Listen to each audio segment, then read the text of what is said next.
Can you teach yourself the Lord's Prayer in Aramaic? You can, kind of.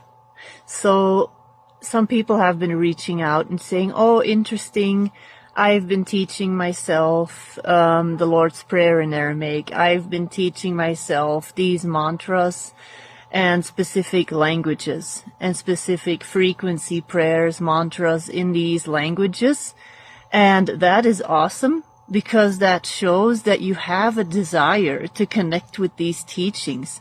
And this is why we have created the Sacred Sound course, Ryan and I, what we've been doing.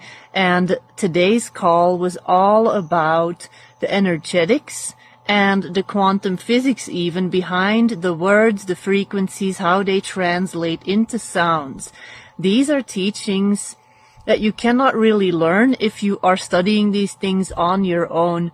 These are teachings that Ryan and I have both learned from various different mentors who have been training with this work for sometimes decades, years, and they have given us the insight into the process of what it is like to really learn these languages from their mentors. And that is how the word was always meant to be passed on, how these prayers, these frequencies were meant to be passed on verbally.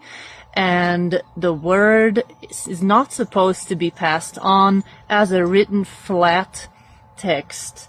It is great to see it, but the real value comes when you feel the frequency of this, when you feel the frequency from the people that are teaching you this, when they give you this entire gem full of frequency that comes with these words. For example, with Aramaic, it's not a language that you can just read and memorize, and that's definitely going to help in addition to working with people who are going to be dissecting these words, who are going to be looking at the different syllables, who are going to be looking at the sounds, which body part are they going to be resonating with, what are they going to be doing and changing in your energy field. So those are things that you cannot really learn if you are just looking it up on Google and kind of studying it on your own. Language is basically a science. It is the science of frequency translated into words that we can then share with others. And so each tone is connected to a specific part in your body that is going to then generate a healing effect the more that you work with these specific phrases and tones.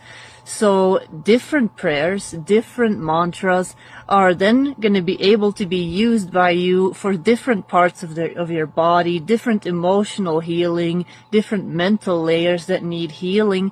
And these are things that I have learned so much about from the people that I've worked with in the past, from several people that are so skilled at what they do that I've been working with, that Ryan's been working with, and now we have come together, and that is why we are just loving this Sacred Sound course.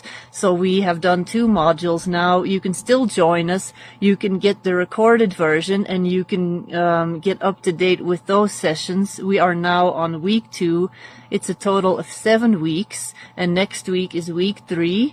And so what we have done is we have really started with the heart and the lower chakras, with the mantras and prayers that are connected into those. And next week we're going to be diving into what I call the Seraphim mantra, which is going to connect you all the way into the crown. So language is really a form of magic. It is a science. It is a way that we can alchemize whatever is in our body. So if you want to learn more about the Sacred Sound course, then check out the caption for all the information.